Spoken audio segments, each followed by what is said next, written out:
Street Rogues. Welcome back to Rogue Radio with the Council Estate Cowboy. We kicked things off there with a Hank Williams III track. I love Hank III.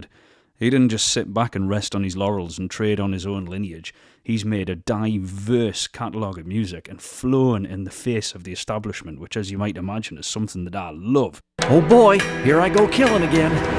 It's that time of year again. It's the time of year when the beggy direct messages begin.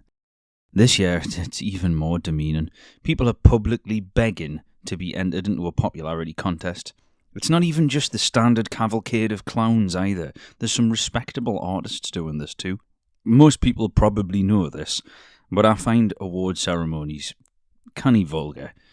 At best, they tend to be an excuse for people to dress up and try and convince others, or maybe even themselves, that they're important.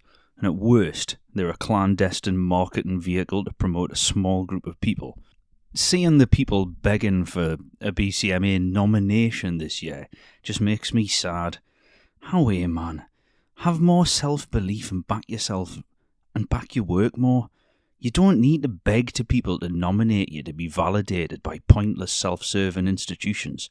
Canvassing for nominations doesn't put you over in the eyes of the crowd and the public and what have you. It heavily promotes the institution that has given out these meaningless trinkets as accolades in the first place. You deserve better than the illusion of participation. The rest of the rounds won't be decided in the same way. They'll be the way they were last year and every year before it, and therefore the same people that won last year and every other year will still win. Music is bigger than award ceremonies. Music is a bit of you.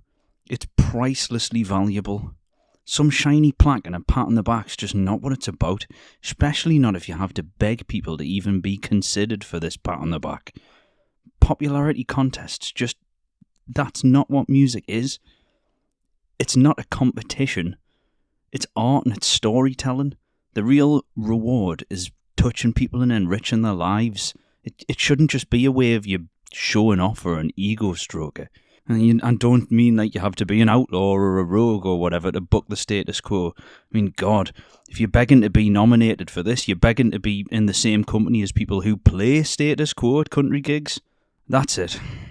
I don't really have much else to say on the matter. Just back yourself. Believe in your music.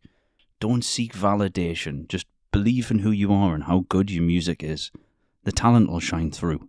You can do it! Cut his fucking head off! But to calm down those rebel passions, we're going to move on to a song by one of our roguettes.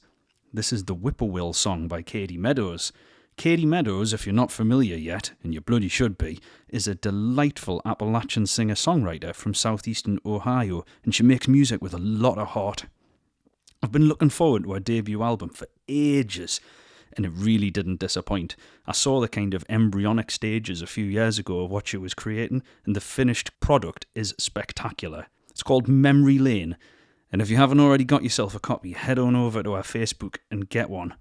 You can also, you can listen to it for free on Spotify and what have you if you can't afford to support the artists, but I'm pretty confident after you've heard this you'll want to buy it. A whippoorwill is probably the countryest bird to not be called Loretta Lynn. Does anyone know, was Hank Williams in the 40s the first person to bring the whippoorwill into the country music pantheon with So Lonesome I Could Cry, or was it someone else first? Either way, it's a great choice. There's an old legend that a whippoorwill can catch recently departed souls before they make it to the next life.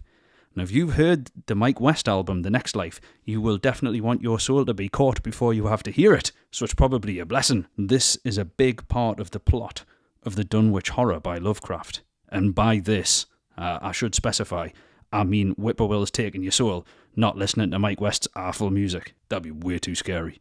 Hey, this is Mike West. Congratulations, Alex. I just wanted to let you know that you've won a UK Country Music Award. It's for the biggest cunt. It's highly contested, I know, but you won it. I'm so proud of you. The prize is you get to go fuck yourself.